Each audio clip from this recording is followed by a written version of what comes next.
Football খেলায় যেমন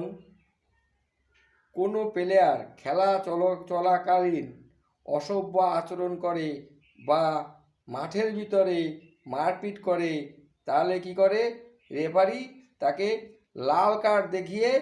মাঠ থেকে সেই প্লেয়ারকে বের করে দেয়। ঠিক নির্বাচনে যারা অংশগ্রহণ করছে বিভিন্ন দল থেকে, সেই সব দলের প্রার্থী বা সেই সব দলের সমর্থক বা নেতারা ওই সব প্রার্থীর হয়ে, ওই সব দলের হয়ে বাড়িতে বাড়িতে গিয়ে থ্রেট দেয় বা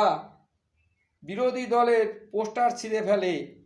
ফ্ল্যাগ ছিঁড়ে ফেলে, বা বিরোধী কর্মীদের সাধারণ মানুষের উপরে আক্রমণ করে বা মারধর করে, হুমকি দেয়, এবং ভোটের সময় যদি তাদের বাধা দেয়, বিভিন্ন অন্যায় যদি ওই সব কর্মীরা করে থাকে, অতএব যে দলের কর্মীরা করবে, নির্বাচন কমিশন তদন্ত করে যদি দেখে যে অমুক দলের কর্মী এইসব কারণগুলো করেছে, অসভ্য কারণগুলো করেছে, মানুষকে মেরেছে, মানুষের বাড়ি হুমকি দিয়েছে, যে দলের কর্মীরা করবে সেই দলের প্রার্থীকে ডুগডুগি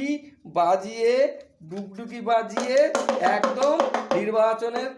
দায়িত্ব থেকে সরিয়ে দেবে, যাতে নির্বাচনে ওই দলের ক্যান্ডিডেট যাতে লড়াই করতে না পারে। নির্বাচন কমিশন এই ডিসিশনটা নিলে সব থেকে